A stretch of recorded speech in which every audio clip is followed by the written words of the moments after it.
মাহফিল শেষ হওয়ার পর এর দড়ি দিয়া বাঁধবেন, বাইন্দা জিজ্ঞেস করবেন তারে কে কত টাকা ঘুষ খাইয়েছে যে আলোচনা চলাকালীন মাইক এরকম নষ্ট করে দিয়েছে। কমিটি কি বুঝতে পেরেছেন? আপনারা বছরে মাহফিল করেন একটা, আমরা অনেকগুলো করি তো অভিজ্ঞতা আছে। এরে বাঁধবেন দড়ি দিয়া, বাইন্দা জিজ্ঞেস করবেন এর পিছনের শানে নুজুল কি, সাবাবুন নুজুল কি বলার আগ পর্যন্ত এরে ছাড়বেন না, এর দড়ি দিয়ে এখানে বান্দা রাখবেন। ইন তাজতানিবু কাবাইরা মা তুনহাউনা আনহু নুকাফির আনকুম সাইয়্যাতিকুম ওয়া নুদখিলকুম মুদখালান কারীমা। সাদাকাল্লাহুল আযীম। একটা পোস্টার দেন আমাকে, একটা কোরআন শরীফ নাই, কোরআনের মাহফিল, একটা পোস্টার নাই আপনাদের?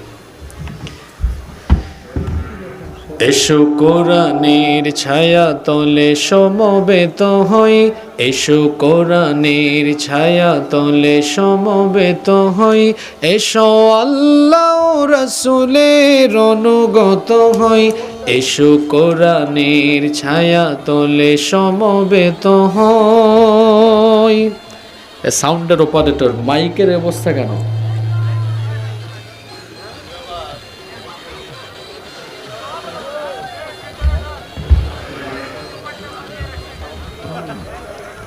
বাংলাদেশের ঐতিহ্যবাহী এই মাইকের অপারেটর কোথায়? মনিটর কি হয়েছে?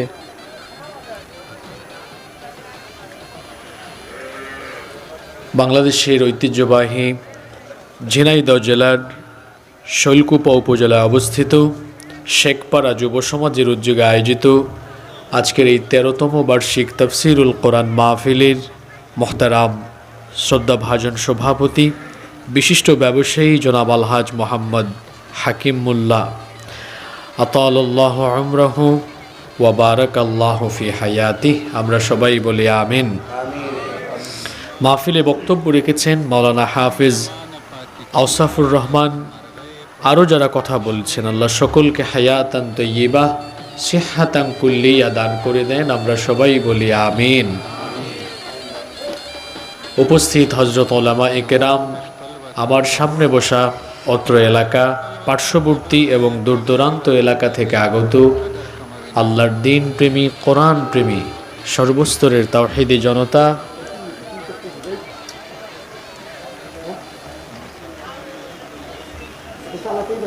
এই মাইক ঠিক করার সময় কি এখন? এটা সকালে ঠিক করো নাই কেন? তোমার সমস্যা কি? তুমি এখন আমার এক কথা বলাতে দিয়ে তারপর মাইক ঠিক করা দেয় না? এই অপারেটিং তোমার কে শিখেছে?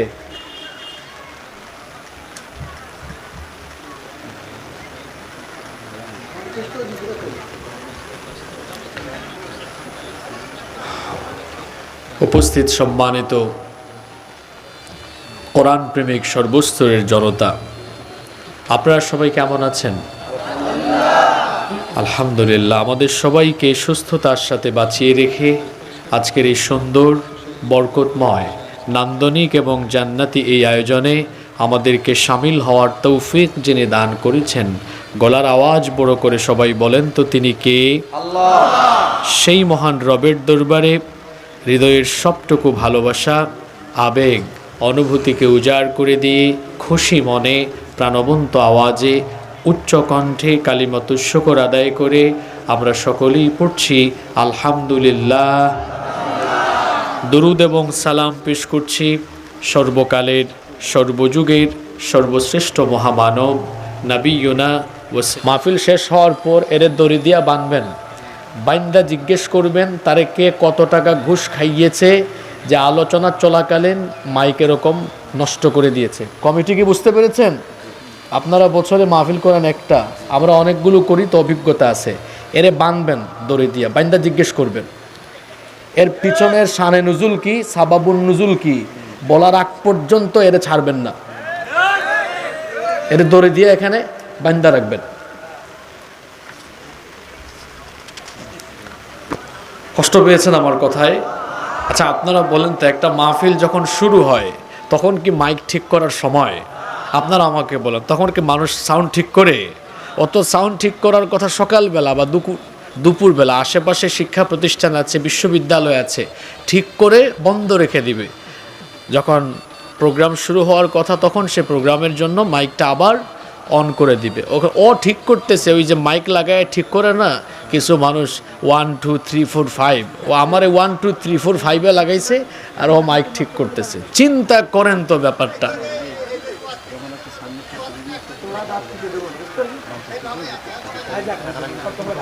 আমার ভাই উনি আমার আগে বক্তৃতা করলেন, তখন তো ঠিক ছিল, আমি উঠা মাত্রই কি হইল?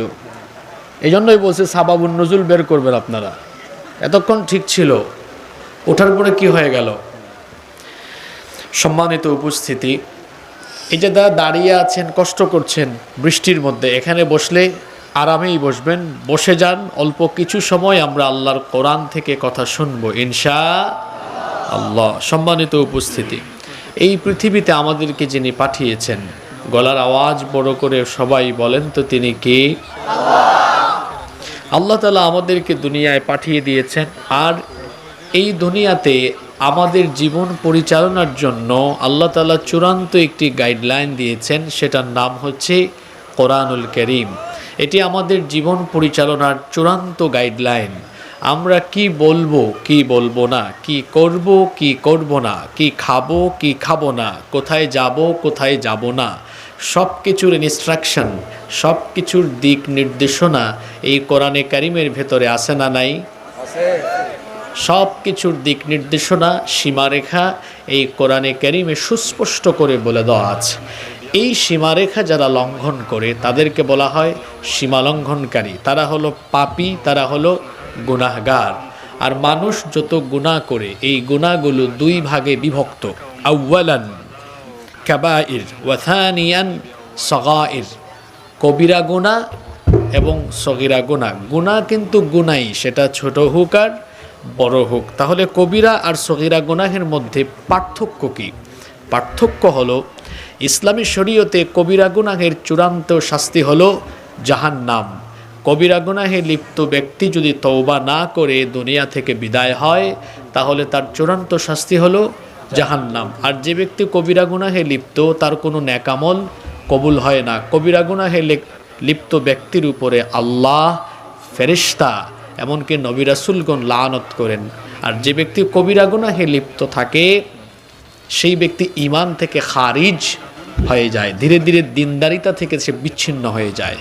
সগীরা গুনাহ এগুলো গুনাহ, কিন্তু কোনো ব্যক্তি যদি কবিরা গুনাহ থেকে নিজেকে বাঁচাতে পারে, কবিরা গুনাহ থেকে সে যদি নিজেকে সেফ রাখতে পারে, আর তার দ্বারা যদি শয়তানের ওয়াসওয়াসায় ভুলবশত কোনো সগীরা গুনাহ সংগঠিত হয়েও যায়, কবিরা গুনাহ থেকে বেঁচে থাকার কারণে নেক আমলের মাধ্যমে তার সগীরা গুনাহ মাফ হয়ে যায়।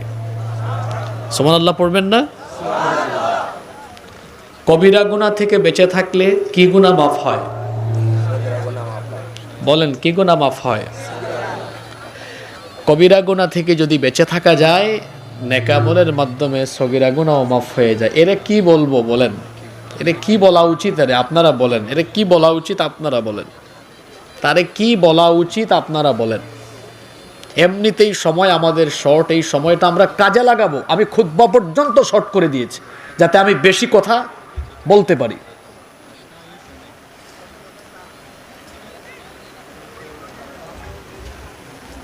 এর চেয়ে মাইক বন্ধ করে দেন, আপনারা সামনে এগিয়ে আসেন, চলেন ঘরোয়া পরিবেশে কিছু কথা বলে যায় আমলের উদ্দেশ্যে, কাজে লাগবে।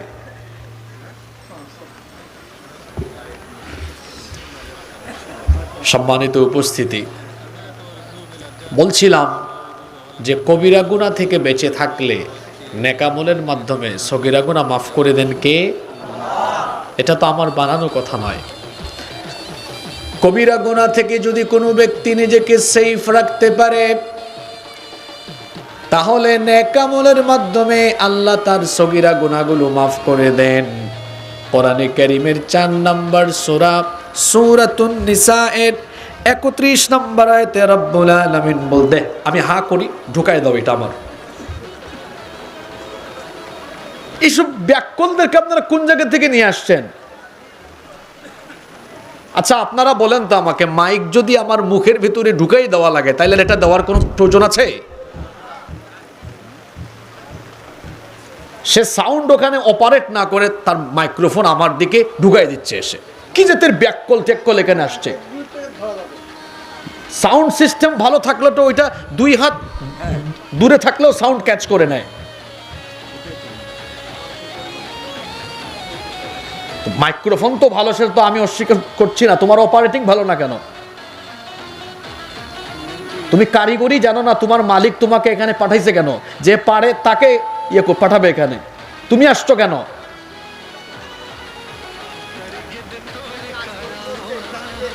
ইউটিউবার ভাইরা আবার রেগুলারে বানায় আর ডলার কামানোর দান্দায় থাম্বেল দিও না, নইলে ধরবো কিন্তু সবগুলাকে আমি। এরা আছে আরেক ধান্দায়, কি এই কথোপকথনের আগ পিস কাটসাট করে এই ধরেন না 30-40 সেকেন্ড দিয়ে বলবে, স্টেজে উঠে যে মুড দেখালেন এম হাসিবুর রহমান। চিন্তা করেন তো, ঠিক আছে না?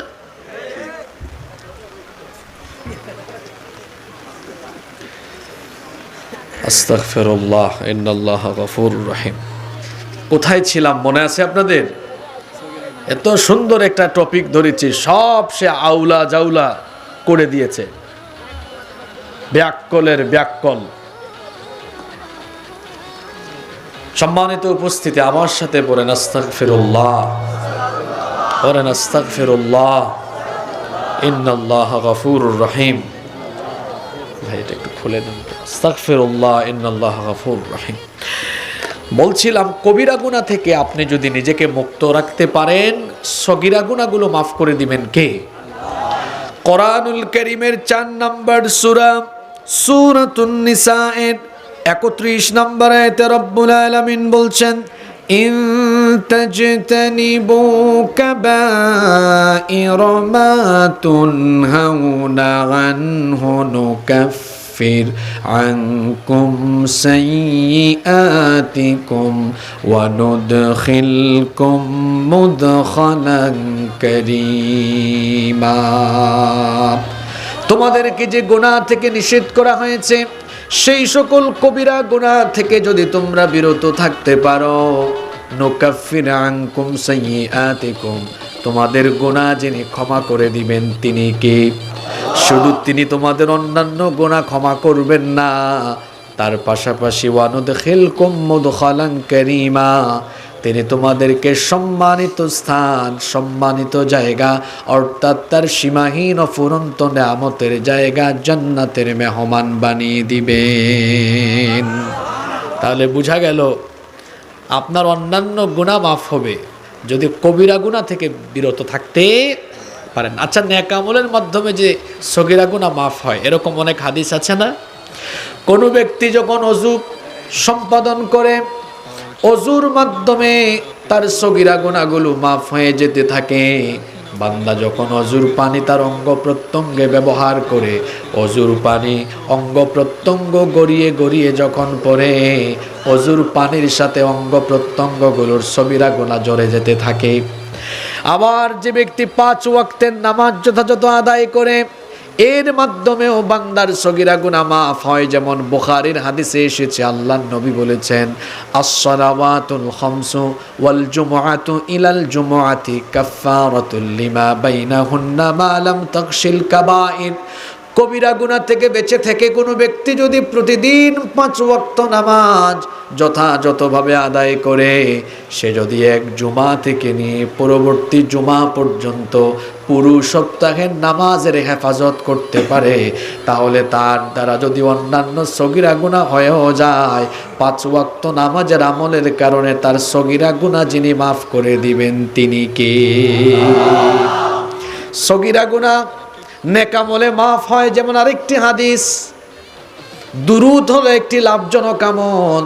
আল্লাহর নবী বলেছেন, মান সাল্লা আলাইয়া সালাতান ওয়াহিদাতান সাল্লাল্লাহু আলাইহি আশরু সালাওয়াত, যে ব্যক্তি আমার উপরে একবার দুরূদ পাঠ করবে, আল্লাহ ওই ব্যক্তির উপরে 10 বার রহমত নাজিল করবেন। ওয়া হুত্তাত আনহু আশরু খাতিআত, আর তার আমলনামা থেকে আল্লাহ 10টি সগীরা গুনাহ মাফ করে দিবেন। এই হাদিস থেকে আমরা কি উপলব্ধি করলাম?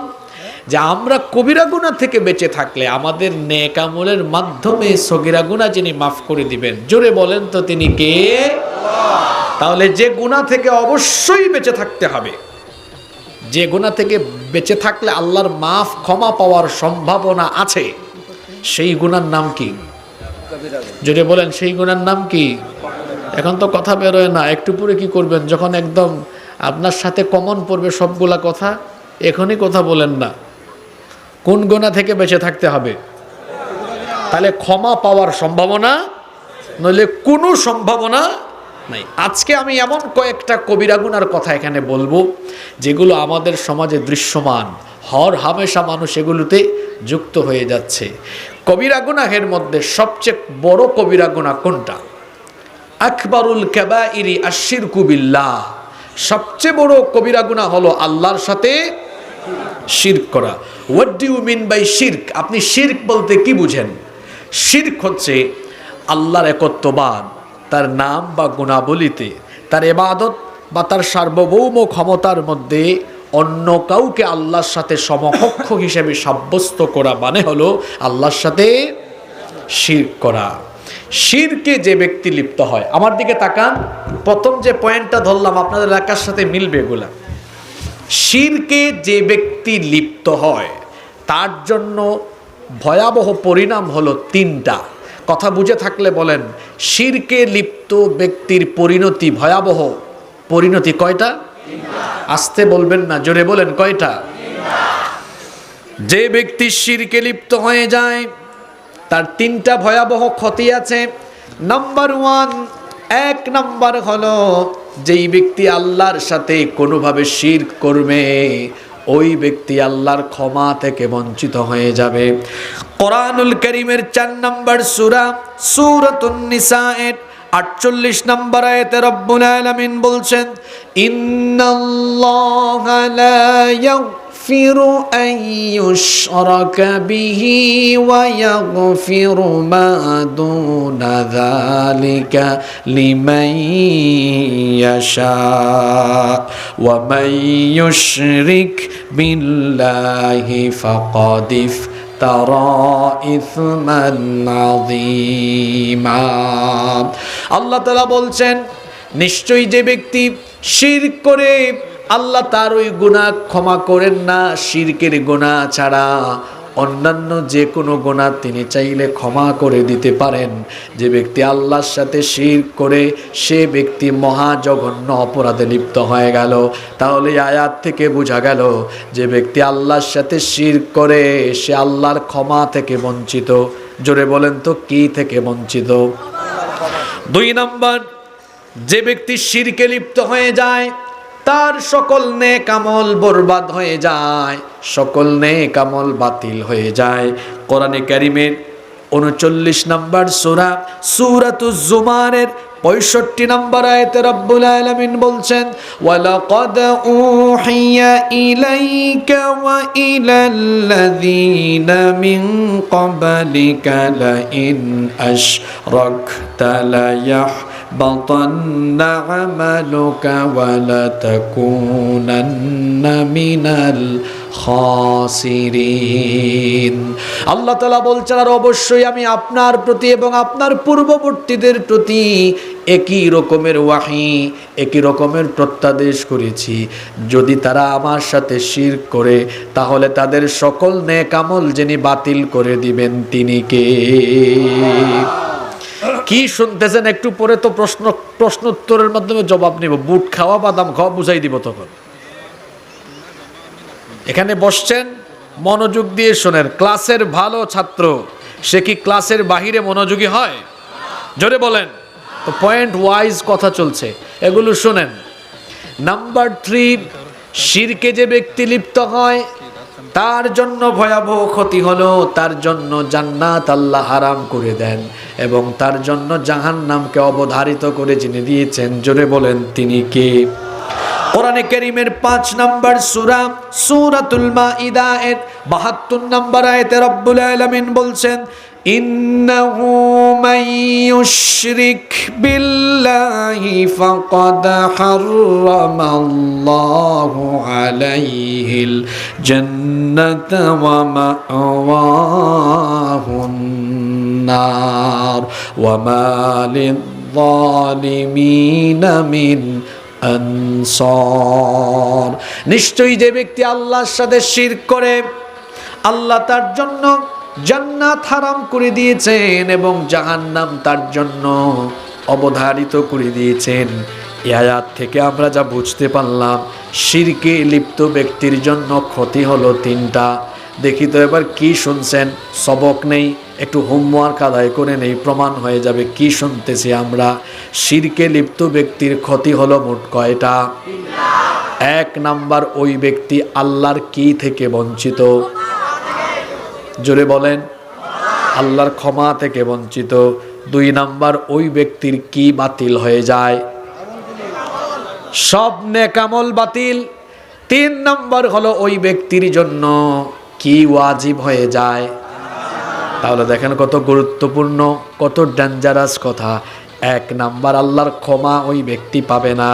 2 নাম্বার, ওই ব্যক্তির কোনো নেক আমল আল্লাহর কাছে কবুল হবে না। 3 নাম্বার, ওই ব্যক্তি জান্নাতের গন্ধও পাবে না। এখন প্রশ্ন হলো, হুজুর এই শিরক, এটার সাথে তো আমরা যুক্ত নই, আমরা তো এক আল্লাহ মানি। শুধু এক আল্লাহ বিশ্বাস করলেই তাওহীদবাদী হওয়া যায় না। শিরক হলো 2 প্রকার, শিরকে আকবার, শিরকে আসগর।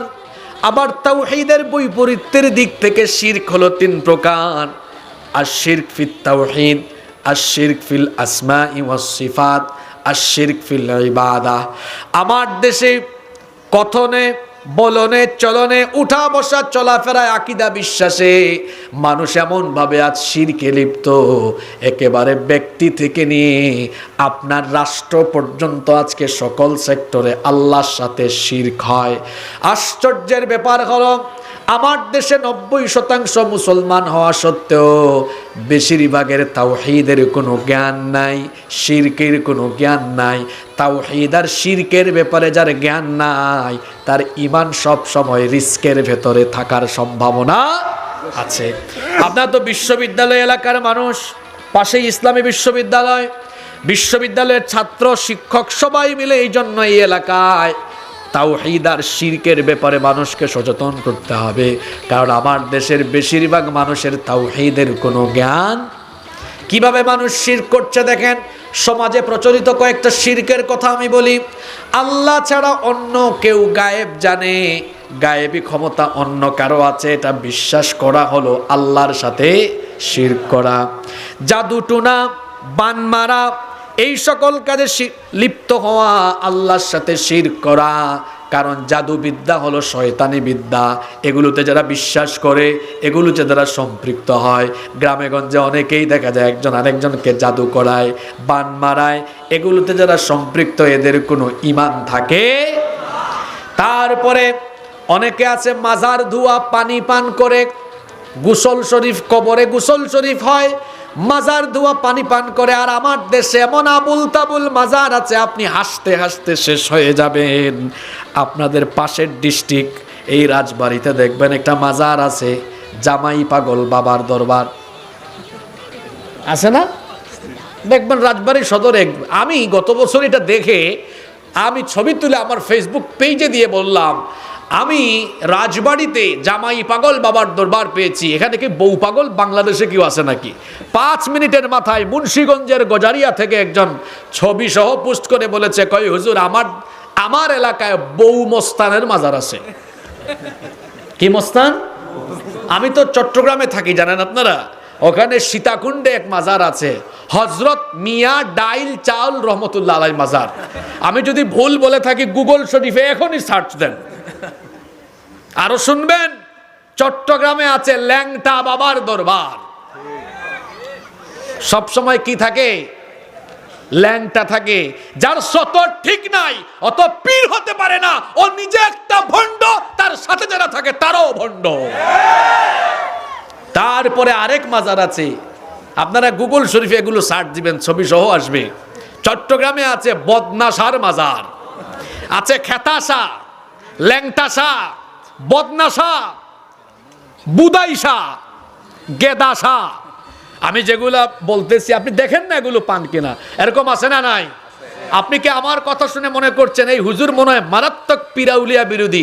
আপনি পীর মুরিদি কারে শিখান? আমি পিরাউলিয়ার ভূমির সন্তান। আমার বাড়ি হলো সিলেটে, হযরত শাহজালাল রহমতুল্লাহ আলাইহের এলাকার মানুষ আমি। আমার এলাকায় 360 জন আউলিয়া এসেছেন, আপনি পীর মুরিদি আমারে শিখান? যারা পিরাকির বেশ ধরে মানুষের ঈমান আকীদাকে ধ্বংস করে, নামাজ নাই, রোজা নাই, পর্দা নাই, এরা পীর নয়, এরা হলো মানুষের ঈমান আকীদা লুণ্ঠনকারী ডাকাত। মাজার ধোয়া পানি পান করে, তারপরে মাজারের মাটিকে বরকতময় মনে করে এটা বাড়িতে নিয়ে যায়, সুতা দিয়া লটকায়, অথবা ওই যে এটা কি বলে কবচ, কবজে ঢুকায়া এটাকে লটকায় রাখে। মাজারে গিয়ে সন্তান চায়, বলেন তো দেখি সন্তান দেওয়ার মালিক যিনি, তিনি কে? আল্লাহ যেটা দিতে পারেন, আল্লাহ যেটা করতে পারেন, সেটা অন্য কেউ দিতে পারে বা অন্য কেউ করতে পারে এমনটা বলা বা বিশ্বাস করা মানে হলো আল্লাহর সাথে কি করা? খবরদার, আল্লাহর সাথে শিরক হয় এমন কোনো কাজ করা যাবে না। আজকে আশিরক ফিল ইবাদা, ইবাদতের ভেতরে কিভাবে শিরক ঢুকে গিয়েছে দেখেন। অনেকে আছে তার খেতা বাবা, ল্যাংটা বাবা, জীবিত বাবা, মৃত বাবাকে গিয়ে সাজদা দেয়, অথচ সাজদা পাওয়ার একমাত্র হকদার যিনি, গলার আওয়াজ বড় করে বলেন তিনি কে? মুসলমান সেই আল্লাহ ছাড়া কারো সামনে মাথা নত করবে না। আজকে ইবাদতের ভেতরেও শিরক ঢুকে গিয়েছে, এমনকি ব্যক্তি পর্যায় থেকে নিয়ে শুরু করে আজকে এই শিরক আমার রাষ্ট্র পর্যন্ত চলে গিয়েছে। আমার দেশে রাষ্ট্রীয় পর্যায়েও আল্লাহর সাথে শিরক হয় কি হয় না? আমার দিকে শুনে তাকান, এই কথা আপনি সচরাচর সব মাহফিলে শুনবেন না। আজকে আপনার রাষ্ট্রে কিভাবে শিরক হয় শুনেন। হালাল হারামের ইখতিয়ার কার? কথা বলেন না কেন, কার? আপনি কোন বিষয় নিজে থেকে হালাল হারাম করার ইখতিয়ার রাখেন না। আজকে দেখেন আপনার রাষ্ট্র কি করেছে, আল্লাহ যেটা করেছেন হালাল তারা করে দিয়েছে তাদের আইনে হারাম, আল্লাহ যেটা করেছেন হারাম তাদের আইনে তারা করে দিয়েছে হালাল। এরকম কত উদাহরণ দিতে পারবো জানেন? আসেন কয়েকটা দেই। আচ্ছা বলেন তো, আপনাদের এই শেখপাড়ায় যদি 17 বছরের মুন্না 15 বছরের মুন্নিকে বিয়ে করে, এটা আপনাদের দেশের আইনে কি অপরাধ না? জোরে বলেন, অপরাধ কিনা? এটার নাম আপনার দেশের আইনে কি বিবাহ? যে হুজুর বিয়ে পড়াবে হুজুর শুদ্ধা জেলে ঢুকবে। এখন আপনারা আমাকে বলেন, 17 বছরের মুন্না 15 বছরের মুন্নিকে বিয়ে করলে এটা কি আল্লাহর আইনে অপরাধ? জোরে বলেন। আল্লাহ করেছেন হালাল, আপনার দেশের আইন করেছে কি হারাম। এবার ঘটনাটা উল্টায় দেন, 17 বছরের মুন্না 15 বছরের মুন্নিকে নিয়ে যদি লাউতলা, ঝাউতলা, বটতলা, গাছতলা, আমতলা, জামতলায় বসে একটার একটার বুট খাওয়ায়, ঢলাঢলি মাখামাখি করে, এটা আল্লাহর আইনে অপরাধ এবং হারাম। কিন্তু আপনাদের দেশের আইনে হ্যাঁ ব্যাপারই না এটা। আপনি বাধা দিলে পুলিশ উল্টা আপনার অ্যারেস্ট করবে। তাহলে আল্লাহ করেছেন হারাম, আপনার দেশের আইন এটা করলো। এইভাবে করে যেটা আল্লাহ হালাল করেছেন সেটা যদি কোনো দেশের আইন হারাম করে, আর আল্লাহ যেটা হারাম করেছেন কোনো রাষ্ট্র যদি সেটাকে হালাল করে, এটা হলো রাষ্ট্রীয় পর্যায়ে আল্লাহর সাথে শিরক করা। আজকে এই শিরক আছে না নাই? রাষ্ট্র পর্যায়েও এই শিরক আছে। এবার আপনারা আমাকে বলেন, মাদক, মদ ইসলামে কি সীমিত পরিসরে জায়েজ আছে না সম্পূর্ণ হারাম? ইন্নামাল খামরু ওয়াল মাইসিরু ওয়াল আনসাবু ওয়াল আজলামু রিজসুম মিন আমালিশ শাইতান। আল্লাহ বলেছেন এটা শয়তানি কাজ, ফাজতানিবু, এটা থেকে দূরে থাকো, বিরত থাকো। তাহলে আপনাদের দেশের আইনে আপনি ঢাকা শহরে বিভিন্ন রেস্টুরেন্টে দেখবেন। আমি গত সপ্তাহে গুলশানে লাঞ্চ করছি, দুপুরের খাবার খাচ্ছি, দেখি বিরাট এক রেস্টুরেন্টের সামনে লেখা এটা এখানে মাদক নিয়ন্ত্রণ অধিদপ্তরের অনুমোদনকৃত বারের বিশেষ ব্যবস্থা আছে। আর নামটাও দিছে কি শয়তানি নাম, মাদক নিয়ন্ত্রণ অধিদপ্তর, মানে নিয়ন্ত্রিত মাত্রায় তারা আপনারে খাওয়াবে। এটা মাদক নির্মূল অধিদপ্তর। নামটা দিল কি? মাদক নিয়ন্ত্রণ অধিদপ্তর। তার মানে নিয়ন্ত্রিত মাত্রায় তারা অনুমোদন দিচ্ছে। আল্লাহ করেছেন হারাম, তারা নিয়ন্ত্রিত মাত্রায় করলো হালাল। এটা হলো রাষ্ট্রীয় পর্যায়ে আল্লাহর ইবাদতে শিরক করা। তা শিরক আপনার ব্যক্তি থেকে রাষ্ট্র পর্যন্ত আছে না নাই? জোরে বলেন তো, এই শিরক কবিরা গুনাহ না সগীরা গুনাহ? কোনো মাজারে যাওয়া যাবে? কেউ মাজারের পাশ দিয়ে যাচ্ছে, যদি হক্কানি পীর থাকে, আউলিয়া থেকে যাচ্ছে, জিয়ারত করে চলে যাবে, কোনো অসুবিধা নাই। কিন্তু একদম ওখানে গিয়া সুতা টানানো, তারপরে অনেকে মাজারে মান্নত নিয়ে যায়। মাজারের গরু ছাগল এগুলা কে খায়? আমার বাড়ি তো আগেই বলেছি, আমার বাসা হলো হযরত শাহজালাল রহমতুল্লাহ আলাই এর মাজারের একদম নিকটে। এই যে এত হাঁস মুরগ গরু ছাগল, আমি ছোটবেলা থেকে এগুলা দেখছি। তো চিন্তা করলাম, এই যে মানুষ এত এত টাকা পয়সা গরু ছাগল হাঁস মুরগ দেয়, সকালবেলা দেখি আবার এগুলো থাকে না, জমা সব শেষ হয়ে যায়। আমি মনে মনে ভাবতাম ছোটবেলায়, সম্ভবত খুব গভীর রাতে হযরত শাহজালাল রহমতুল্লাহ আলাই কবর থেকে উঠে আসেন, আইসা সারাদিনের সব হাদিয়া তুফা নিয়ে আবার তিনি কবরে যান। এরকম প্রতিদিন রাতের বেলা তার একবার আগমন হয়, হাদিয়া তুফা নিয়ে সম্ভবত তিনি চলে যান। বয়স বাড়তে থাকলো, চিন্তা করে করে দেখলাম আসলে তো না, বাস্তবতা হলো এই, এটা হযরত শাহজালাল নিয়ে যান না, বরং ওই শাহজালাল রহমতুল্লাহ আলাইয়ের মাজারে তরমুজের সাইজের মতো পেটওয়ালা কিছু খাদেম বসে, সব খাদেমের পেটে যায়। কি আমি কি অবাস্তব কোনো কথা বললাম? এগুলো যায় কোথায়? এগুলো যায় কোথায়? দান সৎকার প্রয়োজন হলে মসজিদে করবেন, মাদ্রাসায় করবেন, এতিম মিসকিন সমাজের অসহায় মানুষদেরকে সহযোগিতা করবেন। মাজারের নামে যারা বাজার বসিয়ে আপনার ঈমান ধ্বংস করতে চায়, তাদের সাথে আমাদের কোনো সম্পর্ক নাই। এজন্য আপনারা দেখবেন, আমি এই কথাটা বাংলাদেশের প্রায় জায়গায় বলি, যেখানেই আছে মাজার সেখানে আছে বাজার। মাজারের সাথে বাজারের একটা সম্পর্ক আছে। আমার কথাটা মিলায় দেখবেন, যেখানে মাজার সেখানেই বাজার। আচ্ছা বলেন তো দেখি, পৃথিবীর নিকৃষ্ট স্থানের নাম কি? আর উৎকৃষ্ট স্থানের নাম কি? মসজিদ। তা আমরা কি নিকৃষ্ট জায়গায় যাব না উৎকৃষ্ট জায়গায় যাব? মুসলমান মাজারমুখী হবে না, মুসলমান মাজারমুখী হবে না, মুসলমান হবে মসজিদমুখী, ঠিক কি না? আমরা কোনো মাজারে যাব না, কোনো মাজারে মান্নত করব না, গরু ছাগল হাঁস মুরগ দিব না। আমরা ইবাদত করব কার? জোরে বলেন, ইবাদত করব কার? তাহলে সবচাইতে বড় কবিরা গুনার নাম হলো আল্লাহর সাথে কি করা? আল্লাহ শিরক থেকে তুমি আমাদের ঈমানকে হেফাজত করো। নাম্বার 2, আপনারা মনোযোগী আছেন তো? আজকে কয়েকটা কবিরা গুনার কথা বলবো। নাম্বার 2, 2 নাম্বার কবিরা গুনাহ হলো ফরজ নামাজ। ফরজ নামাজ তরক করা, ত্যাগ করা হলো আরেকটি অন্যতম কবিরা গুনাহ। ইচ্ছে করে যে ব্যক্তি ফরজ নামাজ ছেড়ে দেয়, সে কবিরা গুনাহে লিপ্ত। জোরে বলেন তো, কি গুনাহে লিপ্ত?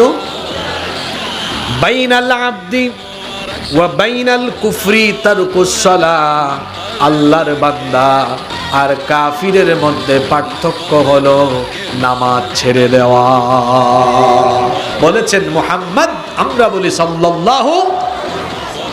তাহলে যে ব্যক্তি ইচ্ছে করে নামাজ ছেড়ে দেয়, সেই ব্যক্তির আর কাফিরের মধ্যে কোনো কি থাকে না? পার্থক্য থাকে না। তাহলে মুমিন আর কাফিরের পার্থক্য নিরূপণ হয় যে ইবাদতের মাধ্যমে। জোরে বলেন তো, সেই ইবাদতের নাম কি? অনেকে এখানে আসছে, আল্লাহর কুতুব, আসরের নামাজটা পড়ে নাই, কিন্তু মাহফিলে আসছেন, হুজুরটারে দেখে আসি। এখন ওয়াজ শোনা হলো নফল, আর নামাজ আদায় করা হলো।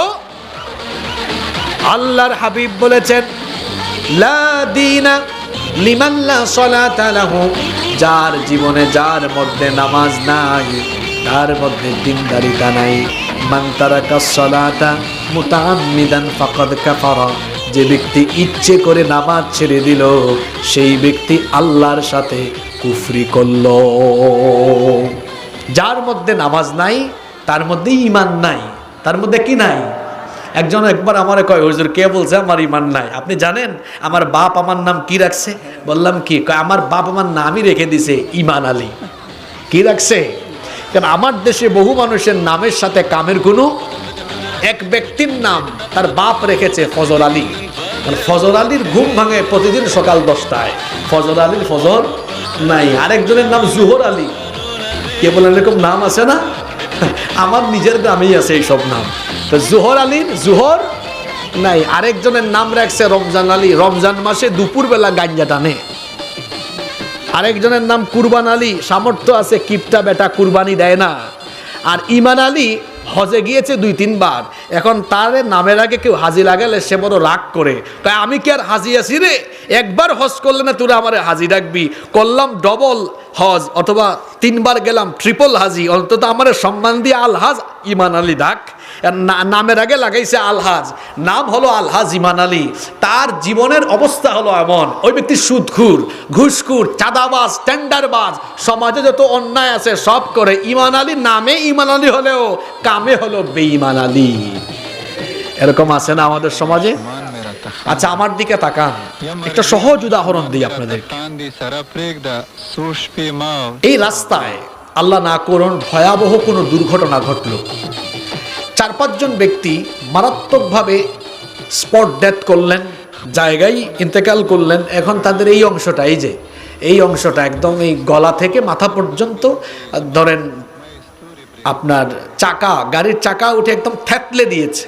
এখন ডিএনএ টেস্ট করা ছাড়া, মাথা ছাড়া, শুধু পা থেকে এই বুক পর্যন্ত এতটুকু দেহ দেখে কি কোনো ব্যক্তির পরিচয় শনাক্ত করা যাবে? জোরে বলেন যাবে? তাহলে যে অংশটা দেখলে মানুষের পরিচয় সহজে চেনা যায় সেই অংশটা হলো মাথা। জোরে বলেন সেই অংশটা কি? তাহলে মানুষের দেহে, মানুষের শরীরের একটা গুরুত্বপূর্ণ অংশ যেটা দিয়ে তার পরিচয় শনাক্ত হয়, সেটার নাম কি? জোরে বলেন সেটার নাম কি? ইসলামের ইবাদত সমূহের মাথা হলো আস-সালাতু হিয়া রাসুল ইবাদাহ। নামাজ হলো ইবাদতের মগজ, ইবাদতের মাথা। মাথা ছাড়া যেমন কোনো ব্যক্তির পরিচয় পাওয়া যায় না, তেমনি ইসলামের ইবাদতের মগজ নামাজ বাদ দিয়ে কোনো ব্যক্তি তাকে মুসলমান হিসাবে আল্লাহর দরবারে পেশ করতে পারবে না। তাহলে মুসলমান হতে হলে অবশ্যই কি আদায় করতে হবে? আচ্ছা আমাদের সবচেয়ে বড় দুশ্মনের নাম কি? হ্যাঁ জোরে বলেন, আমাদের সবচেয়ে বড় দুশ্মনের নাম কি? ইন্নাহু লাকুম আদুউম মুবিন। নিশ্চয়ই সে শয়তান তোমাদের প্রকাশ্য দুশ্মন। বলেন তো দেখি, শয়তান কখন সবচেয়ে বেশি হাসে আর কখন সবচাইতে বেশি কাঁদে? হাদিসে এটা আছে না? জোরে বলেন আছে না? তো শুনেন কখন সে হাসে আর কখন সে কাঁদে। কোন ব্যক্তি যখন আল্লাহকে সাজদা দেয়, ইআতাজালা শাইতানু ফায়াবকি, তখন শয়তান ওই ব্যক্তির নিকট থেকে দূরে চলে যায়। তারপরে সে তার মনের যন্ত্রণায়, মনের কষ্টে সে কান্না করতে থাকে আর সে বলতে থাকে ইয়া ওয়াইলি, হায় দুর্ভাগ্য, আফসোস আমার, দুর্ভাগ্য আফসোস আমার। উমিরা ইবনু আদম বিসসুজুদ ফাসাজাদা ফালাহুল জান্নাহ। আদম সন্তানকে সাজদা দেওয়ার আদেশ করা হলো, সে সাজদা দিল, জান্নাত হাসিল করে ফেললো। আর আমাকেও সাজদার আদেশ করা হয়েছিল, ফাআবাইতু ফালিন্নার, আমি সেটা অস্বীকার করে আমি জাহান্নামী হয়ে গেলাম। তাহলে মানুষ যখন আল্লাহকে সাজদা দেয় শয়তান তখন কাঁদে, আর মানুষ যখন আল্লাহকে সাজদা দেয় না, নামাজে যায় না, তখন শয়তান হাসে। তাহলে বলেন তো নামাজে গেলে শয়তান কি করে? আস্তে বলবেন না, জোরে বলেন, নামাজে গেলে শয়তান কি করে? আর নামাজে না গেলে শয়তান কি করে? এখন ডেইলি নামাজ আছে কয় ওয়াক্ত? এখন বলেন তো 5 বার আপনারা শয়তানকে খুশি করবেন না আল্লাহকে খুশি করবে? ও বাবা গো, তো একটু আগে আসরের টাইমে কারে খুশি করছেন? কারে খুশি করেছেন আপনি বলেন? আবার হাসে ব্যাককলের মতো, লজ্জা নাই শরম নাই, বেকুব। এই হাদিস থেকে আপনি কি উপলব্ধি করলেন? আজকে সকালে এক জায়গায় একজনের সাথে দেখা হয়েছে, কয় হুজুর আমি কালকে মুফতি আমির হামজার মাহফিলে গিয়েছিলাম। আমি বললাম তাই? তো হুজুর কোন টপিক নিয়ে আলোচনা করেছে? দুইজন ছিল, একটা আচ্ছা হায়াত না মৌত, আর একটা হায়াত মৌত না, তো ওই যে জেলখানায় গিয়েছিল ওইটাও একটু বলছিল, কয় না এরপরে না হায়াত মৌতের কথা বলছিল। মানে সে নিজে কনফিউশনে আছে যে আসলে হুজুর কোন টপিকে কি বলেছে, কথা বলেছে। এরকম বেকুব ব্যাককল শ্রোতা মাহফিলে কিছু আসে, ও মাহফিল থেকে বের হলে বলতেও পারে না যে কি নিয়ে আলোচনা হয়েছে। আমরা যখন ইউনিভার্সিটিতে পড়তাম এরকম কিছু ছাত্র দেখতাম, আমরা ক্লাসে নোট রাখতাম। আমার ছাত্র জীবনের নোটগুলো এখনো আছে। স্যাররা যা বলতেন নোট করে ফেলতাম। পরীক্ষার সময় অত বেশি পড়তাম না, ওই ক্লাসে যা যা পড়তাম নোট দেখে সেগুলো স্মরণ করার চেষ্টা করতাম, বাস। আর কিছু আছে ক্লাস করে, ক্লাসের পরে স্যার জিজ্ঞেস করে কি বুঝছো, দাঁড়ালে কিছু বলতে। এরকম শ্রোতা হয়ে না, উপলব্ধি করার চেষ্টা করেন যে হুজুর কোন হাদিসটা শোনাইলো। আমি নামাজে গেলে শয়তান কাঁদে, আর আমি নামাজে না গেলে শয়তান হাসে। তা আপনি শয়তানকে হাসাবেন না কাঁদাবেন? বলেন, হাসাবেন না কাঁদাবেন? তো প্রতিদিন যারা 5 ওয়াক্ত নামাজ কাজা করে এরা কারে খুশি করে, কারে হাসায়? আর যারা 5 ওয়াক্তের নামাজি তারা খুশি করে কাকে? নাও টেক ইউর ডিসিশন।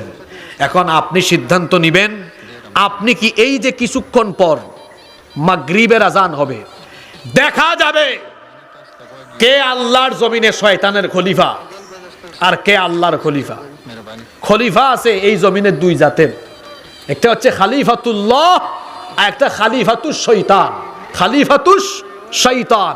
এখন আপনারা জুড়ে বলেন তো, আপনারা কি খালিফাতুল্লাহ আল্লাহর খলিফা হবেন না শয়তানের খলিফা হবেন? তো আল্লাহর খলিফারা কি নামাজ ছাড়ে? জোরে বলতে হবে, আল্লাহর খলিফারা কি নামাজ ছাড়ে? আপনাদের মনে একটু মাজা ব্যথা, তাই না? দাঁড়ায় থাকেন। ক্লাসে দেখবেন কিছু ছাত্রকে টিচার দাঁড় করায় রাখে, আর আমি বলার আগে আপনারা দাঁড়ায় আছেন অপরাধীর মতো। রাগ করবেন না, আমি এরকমই একটু কথা বলার সময় এরকমই বলি, নাহলে এত জায়গা আছে আপনি বসেন না কেন? মনে হচ্ছে পানিশমেন্টে আছে তারা, তোরা পানিশমেন্টেই থাকুক। কি বলেন আপনারা? এরা পানিশমেন্টে আছে।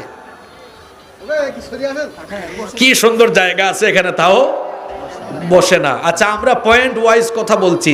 বাড়িতে গেলে আজকে ভাবি যদি জিজ্ঞেস করে, আর যারা মিসকিন অবিবাহিত, যদি আপনার সহপাঠী জিজ্ঞেস করে মাহফিলে যে গেলা আজকে আলোচনার টপিক কি ছিল, তখন আপনি কি বলবেন? যে কিছু কবিরা গুনাহ, সমাজে প্রচলিত কিছু কবিরা গুনাহ। আমরা প্রথম 1 নম্বর যে কবিরা গুনাহ নিয়ে কথা বলেছি, বলেন তো সেই কবিরা গুনাহর নাম কি? আল্লাহর সাথে। 2 নম্বর বাদামও খাইছে, সাথে কথায় গুলোও খাই ফেলছে। 2 নম্বর নামাজ কি? ত্যাগ করা, নামাজ ছেড়ে দেওয়া। তাহলে আমরা শয়তানকে হাসাবো, শয়তানকে খুশি করব, হাসাবো না তারে কাঁদাবো? কাঁদাতে হলে কি করবেন? যুবক ভাইয়েরা মনে করছে হুজুর আমরা এখনো জোয়ান মানুষ, আমরা বয়সে তরুণ, জেন জি এর ছেলেরা, আমরা আমাদের একটু বয়স হোক, আলফা জেনারেশন আসুক, আর আমরা বুড়া হই, তারপরে আমরা নামাজ আদায় করব। আমার ভাইদেরকে মনে রাখতে হবে, আমাদের জীবন হলো এমন, এর নাই কোনো ওয়ারেন্টি, নাই কোনো গ্যারেন্টি।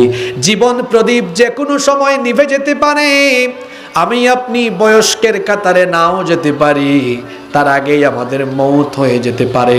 যৌবনকাল হলো ইবাদতের সময়, যৌবনকাল হলো আল্লাহকে সাজদা দেওয়ার সময়। এটা হলো মানুষের জীবনের গোল্ডেন টাইম, স্বর্ণালী সময়। যৌবনে বেশি বেশি আল্লাহকে সাজদা দেন, কারণ বুড়া হয়ে গেলে কোমরে ব্যথা, মেরুদণ্ডে ব্যথা, পায়ে ব্যথা, ঠিক মতো রুকু দেওয়া যায় না, সেজদা দেওয়া যায় না। আর যৌবনকালে শারীরিক সামর্থ্য থাকে, শারীরিকভাবে এনার্জেটিক থাকা যায়, লম্বা সময় রুকু করা যায়, লম্বা সময় সাজদা করা যায়। এই জন্য যৌবনের ইবাদতের এত দাম। বিখ্যাত হাদিসের অনেকগুলো গ্রন্থ, বুখারী, মুসলিম, তিরমিজি, নাসাই, ইবনে মাজাহ সহ আরো অনেকগুলো হাদিসে এক যুগে এই হাদিসটি বর্ণিত হয়েছে, সাবআতু ইউযিল্লুহুমুল্লাহু ফি যিল্লিহি ইয়াউমা লা যিল্লা ইল্লা যিল্লুহু। 7 শ্রেণীর মানুষকে রব্বুল আলামিন কিয়ামতের দিন তার আরশের ছায়ার নিচে জায়গা দিবেন, যেই দিন আল্লাহর আরশের ছায়া ছাড়া আর কোনো ছায়া থাকবে না। তার মধ্যে এক শ্রেণী হলো তারা ওয়াশাবুন নাশাআ ফি ইবাদাতিল্লাহ, যে যুবক তার যৌবনকাল আল্লাহর ইবাদত করে করে কাটিয়েছে, এই যুবকদেরকে আরশে আজিমের ছায়ার নিচে যিনি জায়গা দিবেন তিনি কে? তো শেখপাড়া কুষ্টিয়ার যুবকরা কি আল্লাহর আরশের ছায়ার নিচে জায়গা চায় না? আমরা যদি জিজ্ঞেস করি আপনারা কি জান্নাত চান, তো সবাই চাইবে, কিন্তু আশ্চর্য কথা হলো সে জান্নাত চায় কিন্তু জান্নাতে যাওয়ার জন্য মসজিদে যেতে চায় না। যে ঈমান আপনাকে মসজিদে আনতে পারে না, এ দুর্বল ঈমান আপনাকে জান্নাতের ধারে কাছেও আনতে পারবে। আপনি জান্নাত চান, আল্লাহও দিতে চান, এজন্য আল্লাহ একবার, দুইবার, তিনবার, চারবার নয়, প্রতিদিন 5 বার মুয়াজ্জিন সাহেবকে দিয়ে আপনাকে নামাজে ডাকান, আর আল্লাহ বলেন তুমি আমাকে সাজদা দাও, সাজদা দেওয়ার মাধ্যমে তোমার জন্য বানানো জান্নাতের চাবি আমার কাছ থেকে নিয়ে নাও। সুবহানাল্লাহ। নামাজ ছাড়বেন? বলেন নামাজ ছাড়বেন?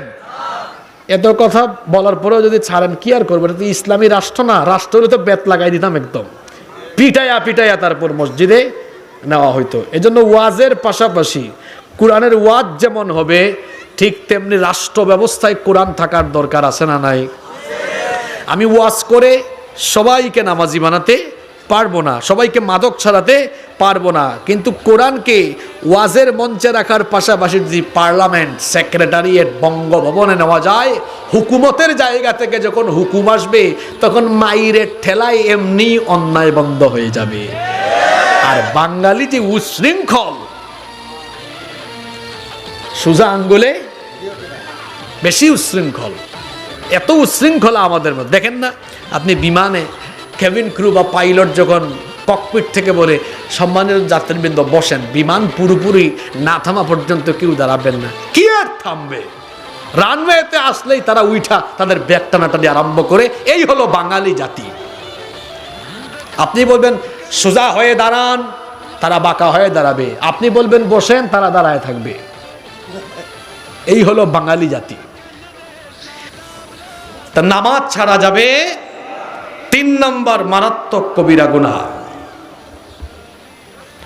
মাদকের সাথে লিপ্ত হওয়া। কিসের সাথে লিপ্ত হওয়া?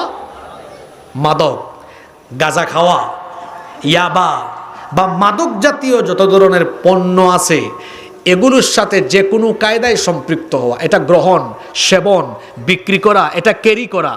শোনেন একটা ভয়াবহ হাদিস। অবশ্য আপনাদের এই কুষ্টিয়া এলাকায় মাদক নাই, সব আল্লাহর কুতুব এখানে আছে না নাই? লাআনা রাসূলুল্লাহি সাল্লাল্লাহু আলাইহি ওয়াসাল্লাম ফিল খামরি 10, মাদকের সাথে সম্পৃক্ত 10 ব্যক্তিকে লানত করেছেন মুহাম্মদ। আমরা বলি সাল্লাল্লাহু, মাদকের সাথে সম্পৃক্ত কয় ব্যক্তিকে লানত? জোরে বলেন কয় ব্যক্তি? একটু মিলায় নেন তো। অনেকে বলবেন হুজুর আমি খাই না, তার না খাইলে কি হবে? আপনি তো সাপ্লাই দেন, আপনি সাপ্লায়ার। কয় হুজুর আমি খাইও না, সাপ্লাইও দেই না, তো কি হইছে? আপনি তো সমাজের দায়িত্বশীল হয়ে তলে তলে মাদকের কারবারিদের কাছ থেকে ঘুষ নেন।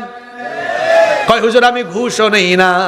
তো আমি বলবো আপনি দেখার পরেও সমাজ থেকে অপরাধ নির্মূলে কোনো ভূমিকা রাখেন না। যে অন্যায় করে আর যে অন্যায় দেখে সহ্য করে, দুইটাই অপরাধী, দুইটাই। আসলে একটু মিলায় আনেন। মাদকের সাথে সম্পৃক্ত 10 ব্যক্তিকে লানত করেছেন মুহাম্মদ সাল্লাল্লাহু। 1 নাম্বার আসিরাহা, মাদক যারা প্রডিউস করে, মাদক যারা উৎপাদন করে তাদের উপর লানত।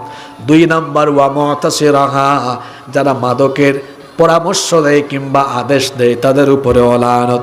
3 নাম্বার ওয়া শারিবাহা, যারা মাদক সেবন করে। 4 নাম্বার ওয়া হামিলাহা, যারা মাদক ক্যারি করে। মনে করেন কোথাও থেকে মাদক গাড়িতে লুট করে, তারপরে যে ব্যক্তি মাদক লুট করে নিয়ে যায় ওই ড্রাইভারের উপরে লানত। 5 নাম্বার ওয়াল মাহমুলাতু ইলাইহি, যে অঞ্চলের দিকে এই মাদক নিয়ে যাওয়া হয় সেই অঞ্চলের উপরে লানত। 6 নম্বর ওয়াসাকিয়াহা, যে মাদক পরিবেশন করে। বাংলাদেশের অনেক মানুষ ইউরোপ আমেরিকায় থাকে, রেস্টুরেন্টে চাকরি করে, সেখানে যদি তার গেস্টদেরকে মাদক সার্ভ করতে হয়, যে উপার্জন সে করবে ওইটাও হারাম হবে। ওই ব্যক্তির উপরেও লানত করেছেন মুহাম্মদ সাল্লাল্লাহু। তারপরে কয়টা বললাম? 7 নাম্বার হলো ওয়াবাইআহা, যে ব্যক্তি মাদক বিক্রি করবে। 8 নাম্বার হলো ওয়াআকিল সামানিহা, মাদকের জন্য যারা সামান বা মূল্য গ্রহণ বা ঘুষ গ্রহণ করবে। আমার দেশে যাদেরকে মাদক নির্মূলের দায়িত্ব দেওয়া হয়েছে, প্রশাসনের দায়িত্ব পালন করে, এদের মধ্যে অনেকে আছে এই মাদকের চোরাচালান পাস করে দিয়ে তারপরে ঘুষ খায়। আমার কাছে প্রমাণও আছে। বাংলাদেশের টেকনাফের ওসি প্রদীপ, কি আছে না নাই? আরে বাপরে বাপ, ওসি প্রদীপের কথা ভুলে গিয়েছেন নাকি আপনারা? ভুলে গেলে আজকে একটু ওয়াজ মাহফিলের পরে এগুলো সার্চ মারেন, হুজুর কি বলে গেল একটু মিলাই নিবেন। আর পুলিশের ভাইয়েরা যা করলো গত 15টা বছর, পোশাকটাকে কলঙ্কিত করে দিয়েছে। এই মাহফিল এখানে গত বছর হওয়ার কথা ছিল, এটা বন্ধ করা হয়েছে। বন্ধ করার জিনিস তারা পায় না। দেশে এত অন্যায়, এত অপরাধ চলে, সেগুলো বন্ধ না করে কোরআনের মাহফিল বন্ধ করে আজ কি পরিণতি হলো? যারা আলেমদের জবান কেড়ে নিয়েছে, যারা ভালো ভালো কাজ বন্ধ করে দিয়েছে, আজকে আল্লাহ তাআলা তাদের সবকিছু বন্ধ করে দিয়েছে। এই শাস্তি কার? আর আপনাদের এলাকায় 2-3টা আছে বেশি ফটর ফটর করতো, আছে না? একটা আছে দেখছি মিসকা শয়তান, মিনমিন্না শয়তান, এখনো জেলের ভিতরে ঢুকে আসে। আর আরেকটা শুনছি বুরখা পরে পালাইছে। এটা আপনাদের এলাকার। আল্লাহর কুতুবদেরকে চিনছেন তো আপনারা? কি জাতের কুতুব এই কুতুবরা! এই এলাকায় কোরআনের কোনো মাহফিল করতে দেয় নাই। আল্লাহ তাআলা যেন এদেরকে এই সব পরিণতি ভালো করে ভোগ করায় দেন। ঠিক কেন বলবেন? বলেন আমিন। 9 নম্বর হলো ওয়াল মুশতারি লাহা ওয়াল মুশতারাতু লাহু। 9 এবং 10 নম্বর হলো যার জন্য কেনা হয় আর যে ব্যক্তি ক্রয় করে বিক্রয় করে। এই 10 ব্যক্তির উপরে যিনি লানত দিয়েছেন তিনি হচ্ছেন মুহাম্মদ সাল্লাল্লাহু। আজকে এই মাদক এটা শহরে নগরে বন্দরে শুধু নয়, এখন অজপাড়া গ্রামে বাঁশঝাড়ের চিপায় চাপায়, বিশ্ববিদ্যালয় কলেজ স্কুলের ক্যাম্পাসে ঢুকে গিয়েছে। তরুণ কিশোর যুবকরাও এতে আসক্ত হচ্ছে। বিশ্ববিদ্যালয়ে পড়ে এমন ছেলেরা পর্যন্ত মাদকাসক্ত হয়ে যাচ্ছে, যেটা সেবন করলে পরে আমার নিজের শরীরের ক্ষতি। এটাকে ইসলাম আগে থেকেই হারাম করে দিয়েছেন। এটাকে আগে থেকেই হারাম করে দিয়েছেন কে? আজকের চিকিৎসা বিজ্ঞান বলছে যে যারা মাদক সেবন করে এদের অনেক রকমের শারীরিক ক্ষতি হয়। এদের লিভারে, পাকস্থলিতে নানাবিধ ভয়াবহ রোগ বাসা বাঁধে, এদের বদহজম হয়, এমনকি এদের চেহারার লাবণ্য হারিয়ে যায়। আজকাল অনেক পোলাপাইন, অনেক ছেলেরা আছে, এদের চেহারা দেখলে বড় মায়া লাগে আমার। বয়স হলো 18, 20, 22, 23, 24, 25 বছর। এই সময় তার চেহারায় লাবণ্য থাকার কথা, কিন্তু তার চেহারা হইল এমন, তার এই যে গালের মাংস এগুলো হাড্ডির চিপার ভিতরে ঢুকে গেছে, একদম এরকম। গাঞ্জা টানতে টানতে 2 দিকের মাংস হাড্ডির চিপার ভিতরে ঢুকে গিয়েছে। আর রাত 3টা 4টা পর্যন্ত মোবাইলে তাহাজ্জুদ পড়ে। তার ঘুমের অভ্যাস ঠিক নাই, ঘুমের অভ্যাস। আর যার ঘুমের অভ্যাস ঠিক নাই এর খাদ্যাভ্যাসও ঠিক নাই, কারণ অত 3টা 4টা পর্যন্ত তাহাজ্জুদ পড়ে, মোবাইলে তাহাজ্জুদ। আর ঘুম থেকে উঠে সকাল 10টায় ইউনিভার্সিটিতে পড়ে, তো খুব সকালে ঘুম থেকে উঠি না খাইয়া যায়, 1-2টা ক্লাস করে ফাঁকে ফুঁকে সিঙ্গারা মারে। আর তার পেট হয়ে যায় গ্যাসের কারখানা, যেখানেই যায় বায়ু দূষণ করে, পরিবেশ নষ্ট করে। যার ঘুমের অভ্যাস ঠিক নাই তার খাদ্যাভ্যাস ঠিক নাই, যার ঘুমের অভ্যাস ঠিক তার খাদ্যাভ্যাসও ঠিক থাকে। আপনাদেরকে হাসানোর জন্য কথা বলতেছে না। এই দেখেন, তাকায় দেখেন ওনার দিকে, বয়স কত হয়েছে, এখনো চেহারা সুরত দেখেন। আর এখন 22-23 বছরের অনেক ছেলেরা ফার্মের মুরগির মতো ঝিমাই ঝিমাই হাঁটে। এনার্জি নাই তো, এনার্জি থাকবে কেমনে? অত গাঞ্জা খাইতে খাইতে, ইয়াবা বাবা খাইতে খাইতে, আর খাটের চিপায় চাপায় যৌবন নষ্ট করতে করতে তার যৌবন শেষ। ওর ঘুমও ঠিক নাই, ওর মাইগ্রেনের সমস্যা হয়ে গেছে, মাইগ্রেন সমস্যা আছে এখন অনেক ছেলেদের, মাইগ্রেন সমস্যা, মাইগ্রেনের সমস্যা, চোখের সমস্যা, হার্ট দুর্বল, পাকস্থলীতে সমস্যা। তোমার এই 22-23 বছর বয়সে এত রোগ বাসা বাঁধলো কেন? তুমি মাদকাসক্ত, ইয়াবা আসক্ত, গাঁজা আসক্ত, বিভিন্ন ধরনের নেশাজাতীয় দ্রব্য দ্বারা আসক্ত। তুমি রাত 3টা-4টা পর্যন্ত মোবাইলে তাহাজ্জুদ পড়ো, তুমি জেনার সাগরে ডুবে আছো। এই জন্য যৌবনের যে শক্তি আর তারুণ্যের যে লাবণ্য তোমার মধ্যে থাকার কথা, তা তুমি হারিয়ে ফেলেছো। ফিরে আসো এখনো, ফিরে আসো এখনো। মাদক এটা সমাজের সবচেয়ে বড় অভিশাপ। আর মাদকাসক্ত লোকেরা সমাজের বড় বড় অপরাধী হয়। কি হয়? এটা আমার কথা নয়, সুবহানাল্লাহ। আপনি দেখেন কোরআনে আল্লাহ কি বলছেন। কোরআনুল কারীমের 5 নম্বর সূরা, সূরা শাইতানু আইয়ুকিআ বাইনাকুমুল আদাওয়াতা ওয়াল বাগদাআ ফিল খামরি ওয়াল মাইসিরি ওয়া يصدكم عن ذكر الله وعن الصلاة فهل أنتم منتهون। আল্লাহ তাআলা বলছেন, নিশ্চয়ই শয়তান চায় মাদক এবং জুয়ার মাধ্যমে তোমাদের মধ্যে বিদ্বেষ, বিশৃঙ্খলা, ক্লেশ বাড়াতে চায়। আজকে আল্লাহর আয়াতের সাথে বাস্তবতা মিলায়ে দেখেন কি ব্যাপার। শেষের দিকে মনে হয় মাইকের কারবার একটু ঠিকঠাক হয়েছে। আল্লাহর আয়াতের সাথে সমাজের বাস্তবতা মিলায় দেখেন। এখন আগে বলেন মাইক ঠিক আছে না? এখন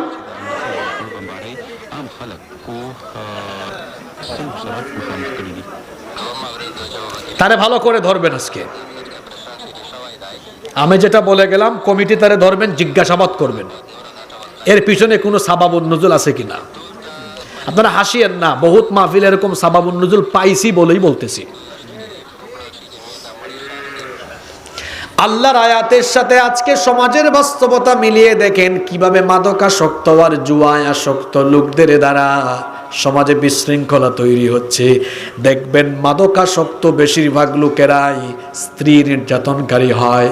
এরা বউ পিটায় যখন মাদক সেবনের জন্য তার পকেটের পয়সা ফুরিয়ে যায়, টাকার জন্য বউয়ের গায়ে হাত তুলে হুমকি দেয়, তুই তোর বাপের বাড়ি যা, তোর বাপের কাছ থেকে টাকা নিয়ে আয়, আমি মাদক গ্রহণ করব। বউ যদি কথা না শোনে তখন ডাকাতের মতো, পশুর মতো তার স্ত্রীর গায়ে হাত তুলে। মাদকাসক্ত বেশিরভাগ লোকদেরকেই আপনারা দেখবেন সমাজে, মাদকাসক্ত বেশিরভাগ লোকেরাই এরা হয় বউ নির্যাতনকারী, আছে না? আবার মাদকাসক্ত বেশিরভাগ লোকেরা হয় চোর। কিরকম? মাদকের জন্য তার পকেটে যখন টাকা ফুরিয়ে যায়, তার বাপের পকেটে হাত ঢুকায়, মায়ের ব্যাগে হাত ঢুকায়। মা বাপ যদি বাধা দেয়, মা বাবার সাথে বেয়াদবি করে, মা বাপকে প্রয়োজনে জবাইও করতে দ্বিধাবোধ করে না। এমনকি এরা মা বাপের কাছ থেকে যখন টাকা চুরি করতে পারে না, শেখপাড়া এলাকায় দেখবেন দিনে দুপুরে তারা ডাকাতি, রাহাজানি বা ছিনতাই করে। মাদকের সাথে সম্পৃক্ত লোকেরা চোর হয়, ডাকাত হয়, এরা ধীরে ধীরে খুনিও হয়ে যায়। আজকে আমার দেশে মাদকাসক্ত লোকদের দ্বারা অনেক বিশৃঙ্খলা ঘটছে। ঠিক তেমনি ভাবে জুয়ায় আসক্ত লোকদের দ্বারাও সমাজে বিশৃঙ্খলা ঘটছে। আমার দেশে জুয়া এখন কিভাবে ছড়িয়ে গিয়েছে। IPL খেলা হয় ইন্ডিয়ায় আর জুয়ার বাজি হয় কুষ্টিয়ায়। এটা চাচারা বুঝবেন না, ওইটা জেন জির পোলাপাইন বুঝছে। BPL খেলা হয় ঢাকায় আর জুয়ার বাজি হয় শেখপাড়ায়। আছে না এরকম? আহা, এই মাদক এবং জুয়ায় যারা সম্পৃক্ত এরা কবিরা গুনাহে লিপ্ত। ফিরে আসেন যুবক তরুণ ভাইদেরকে বলবো, মাদক জুয়া এটা থেকে ফিরে আসেন, এটা আপনার কেরিয়ার শেষ করবে। আমি স্টুডেন্ট লাইফে আমার মনে আছে, আমি হলে থাকতাম, আমার পাশের রুমের একটা ছেলে ত্রিপলিতে পড়তো, ত্রিপলিতে পড়তো, এত মেধাবী ছেলে। থার্ড বা ফোর্থ সেমিস্টার থেকে সে মাদকাসক্ত হয়। এত ভালো ছাত্র, তার সিজিপিএ ছিল 3.9 এভাব। 3. আপনি চিন্তা করছেন, এটা ইউনিভার্সিটিতে যারা পড়ে তারা জানে ইউনিভার্সিটিতে 3.9 এভাব রেজাল্ট করা কত কঠিন, তাও ত্রিপলি ডিপার্টমেন্টে 3.9 এভাব। ওই যে সৎসঙ্গে স্বর্গবাস, অসৎসঙ্গে সর্বনাশ, মাদকাসক্ত ছেলেদের সাথে মিশে এত ভালো ছেলেটা 8টা সেমিস্টার শেষ করতে পারে নাই, 6-7 সেমিস্টারের আগে চলে গিয়েছে এবং পড়াশোনা শেষ না করে চলে গিয়েছে। এর 2-3 বছরের পরে শুনলাম, খবর আসলো অনেকগুলো রোগে আক্রান্ত ছিল, মারা গিয়েছে। চিন্তা করেছেন কত ভালো ভালো ব্রিলিয়ান্ট ছেলেদের ভবিষ্যৎ, কেরিয়ার শেষ হয়ে যাচ্ছে এই মাদকাসক্ত হয়ে। পিতামাতা যারা আছেন, সন্তানের দিকে খোঁজ রাখবেন, আপনার ছেলে কার সাথে মিশে, কোথায় যায়, কি করে। কারণ কথায় আছে, সৎসঙ্গে স্বর্গবাস, অসৎসঙ্গে। কাপড়ে আতর লাগায়া এই কাপড় যখন আলনা বা আলমারিতে রাখবেন, অন্যান্য কাপড়েও আতরের গন্ধ চলে যাবে। আর বিড়ি সিগারেট খাইয়া এই বিড়ি সিগারেটের দুর্গন্ধযুক্ত কাপড় আলমারিতে রাখলে বাকিগুলা তো বিড়ির গন্ধ যাবে। তাহলে কি বুঝলেন? ভালোর সাথে থাকলে ভালো, খারাপের সাথে থাকলে খারাপ। যুবক তরুণ ভাইদেরকে বা মাইকের আওয়াজ যদ্দূর যাচ্ছে, গাঞ্জা টাইন না আর মাদকাসক্ত হইয়া গালের চিপা চাপার মাংসগুলা শেষ করে দিও না। যুবক ভাইদেরকে বলবো, ফিরে আসো এখান থেকে। কষ্ট হচ্ছে আপনাদের? আমরাও সময় একেবারে শেষ দিকে চলে এসেছি। সংক্ষেপে আরো 2টা পয়েন্ট বলি, জরুরি গুরুত্বপূর্ণ পয়েন্ট। 4 নম্বর কবিরা গুনাহ হলো হারাম খাওয়া। কি খাওয়া? যে ব্যক্তি হারাম খায় তার শরীরও হারাম দ্বারা গঠিত হয়, আর এই শরীর কোনোদিন জান্নাতে যাবে না। আর হারামখোরের কোনো নেকামল, কোনো ইবাদতও আল্লাহর কাছে কবুল। হারামখোর সুদ খায়, ঘুষ খায়। সুদ এত বড় মারাত্মক গুনাহ, সুদের 70টার বেশি গুনাহ আছে। তার মধ্যে সর্বনিম্ন গুনাহ হলো নিজের মায়ের সাথে জিনা করা। নাউজুবিল্লাহ। অন্য হাদিসে এসেছে, নবীজি বলেছেন 1 দিরহাম সুদ খাওয়া 36 বার জিনা করার সমান অপরাধ হয়। ইন্না লিল্লাহি ওয়া ইন্না ইলাইহি। সুদ খায়, ঘুষ খায়। ঘুষের তো অনেক নাম এখন, টেবিল মানি, স্পিড মানি, কমিশন, পার্সেন্টেজ, বকশিস, আছে না এরকম? ঘুষ সব জায়গায়। পাশে ইউনিভার্সিটি না? ইউনিভার্সিটিতেও ঘুষ আছে। ইউনিভার্সিটিতেও কি আছে? কিভাবে আছে? ওই যে প্রশাসনিক সেক্টরে যারা চাকরি করে, আপনি দেখবেন আপনি এমনি এমনি যান, কাম হবে না, তলে তলে কিছু স্পিড বানি ঢুকাই দেন, টেবিল বানি, সাথে সাথে হয়ে যায়। এরকম আছে না নাই? ঘুষখোর, হারাম পন্থায়, অবৈধ পন্থায় উপার্জনকারী, খাইলো হারাম, তার পরিবারের সবাইরে খাওয়াইলো হারাম। এই হারাম খোরের হারাম সম্পদে সে কোনোদিন আরাম পাবে? খবরদার, হারামে লিপ্ত হওয়া যাবে না। হারাম খাওয়া ছেড়ে দিতে হবে। হালাল অল্প হোক, সেটার মধ্যে বরকত দিবেন কে? 5 এবং সর্বশেষ যে পয়েন্ট আজকে বলবো, এই পয়েন্টটা খুব গুরুত্বপূর্ণ। আমার দিকে তাকান। কথায় আছে, শেষ ভালো যার সব ভালো। শেষের পয়েন্টটা শুনেন। আজকে 5টা পয়েন্ট গুরুত্বপূর্ণ বলে যাচ্ছে। মানুষের হক নষ্ট করা যাবে না, এটাও কবিরা গুনাহ। এটাও কি গুনাহ? পিতামাতা সন্তানের হক নষ্ট করবেন না, সন্তান পিতামাতার হক নষ্ট করবেন না। স্বামী স্ত্রীর হক, স্ত্রী স্বামীর হক, ভাই ভাই বোনের হক। বড় ভাই ছোট ভাই বোনদের জায়গা জমি দেয় না, সে নিজেই খায়া ফেলছে, এরকম কুতুব সব এলাকায় আছে তো। প্রতিবেশীর হক নষ্ট করবেন না, মিথ্যা মামলা দিয়ে মানুষকে হয়রানি করবেন না, মিথ্যা মামলায় জেল খাটাবেন না, নিরপরাধীকে অপরাধী বানিয়ে ফাঁসির কাস্টে ঝুলাইয়া দিবেন না। মোট কথা, কোনো মানুষের হক আপনি নষ্ট করতে যাবেন না। আপনি শিক্ষক, আপনার ছাত্রের হক আপনি নষ্ট করবেন না। আপনি যে যে সেক্টরে আছেন, চাকরি করেন, আপনার প্রতিষ্ঠানের হক কখনো নষ্ট করবেন না। যদি হক নষ্ট করেন তো মারাত্মক অবস্থা হবে। আমার দিকে তাকান। পুরা ওয়াজ আজকে মনে রাখতে পারেন আর না পারেন, এই শেষের হাদিসটা আজকে মনে রাখতে হবে। একদিন নবীজি সাহাবীদেরকে বললেন, আতাদরুনা মাল মুফলিস, তোমরা কি জানো আমার উম্মতের সবচেয়ে অসহায় ব্যক্তিটি কে? এই কথা আপনাদেরকে বললে আপনারা বলবেন, হুজুর আমাদের শেখপাড়ায় একজনের বাড়ি ঘর নাই, কিছুই নাই, ও হলো সবচেয়ে অসহায়। সাহাবীরা নবীজিকে বললেন, ইন্নাল মুফলিসা ফিনা মাল্লা দিরহাম লাহু ওয়ালা মাতা। আমাদের মধ্যে সবচেয়ে অসহায় হলো ওই ব্যক্তি যার টাকা নাই, পয়সা নাই, ঘর নাই, বাড়ি নাই, দিরহাম নাই, মাতা দুনিয়ার ভোগ্য সামগ্রী নাই, ও হলো সবচাইতে অসহায়। নবীজি বললেন না, তোমাদের উত্তর সঠিক হয়নি, বরং আমার উম্মতের সবচাইতে অসহায় হলো সেই ব্যক্তি যে ব্যক্তি কিয়ামতের দিন ভরা আমলনামা নিয়ে উঠবে, নেক আমল। এই যে আমার হাতে একটা ছোট্ট টুকরা দেখতে পাচ্ছেন, এখানে কি আছে লেখা আছে, দেখা যায় নাকি? আর এই পৃষ্ঠাটা কি একদম ব্ল্যাঙ্ক, তাই না? নবীজি বললেন কিয়ামতের মাঠে এক ব্যক্তি উঠবে, তার পুরো আমলনামায় নেকি আর নেকি, অনেক নেকি লেখা থাকবে, কিন্তু কিছুক্ষণের মধ্যে তার সব নেক আমল নিঃশেষ হয়ে আমলের খাতা কি হবে? শূন্য হয়ে যাবে। সাহাবীরা বললেন এটা কিভাবে সম্ভব? নবীজি বললেন হ্যাঁ, এটা এভাবে ঘটবে, এক ব্যক্তি নেক আমল নিয়ে উঠবে, মনের খুশিতে থাকবে আমি তো জান্নাতে চলে যাব। আল্লাহ বলবেন থাম, তোর হিসাব এখনো বাকি আছে। হাক্কুল্লাহ, আল্লাহর হক নষ্ট করলে ইচ্ছে করলে মাফ করে দিবেন কে? তো বান্দার হক তো আছে, হাক্কুল ইবাদ। আল্লাহ বলবেন দাঁড়া, তোর বহুত ক্ষমতা ছিল, তোরে মানুষ পায়ও নাই, তুই দেশ ছেড়ে পালাইছত, চোরের চোর, তুই পালিয়ে গিয়েছিস, তোরে মানুষ পায়ও নাই, হিসাব নিকাশ বাকি ছিল, আজকেইটা এখানে পুষায় দেওয়া হবে। আল্লাহ বলবেন ডাকো তাদেরকে, এই ব্যক্তি যাদের হক নষ্ট করেছে। এখন আনা হবে ওই যে মানুষের জায়গা জমি দখল করেছে, বাড়িঘর দখল করেছে, রোডের জায়গায় বাঁশ ঢুকাইয়া দেওয়া, জনগণের হক নষ্ট করেছে, মিথ্যা মামলা দিয়েছে। মোট কথা যে যার যতটুকু হক নষ্ট করেছে পাওনাদার ব্যক্তিরা দাঁড়াবে। আল্লাহ বলবেন এই তোমাদের যে হক নষ্ট করলো তোমরা তার কাছে কি চাও? ক্ষতিপূরণ? কিয়ামতের দিন কি কেউ টাকা পয়সা সম্পদ চাবে না নেক আমল চাইবে? বলবে আল্লাহ আজকে সবাই চিন্তায় আছি, তার আমল নামায় যে নেকি আছে ক্ষতিপূরণ হিসাবে আমাদেরকে কি দেন? নেকি দেন। এবার এই ব্যক্তি তার আমল নামা থেকে এদেরকে ক্ষতিগ্রস্ত ব্যক্তিদেরকে ক্ষতিপূরণ হিসাবে নেকি ট্রান্সফার করতে থাকবে।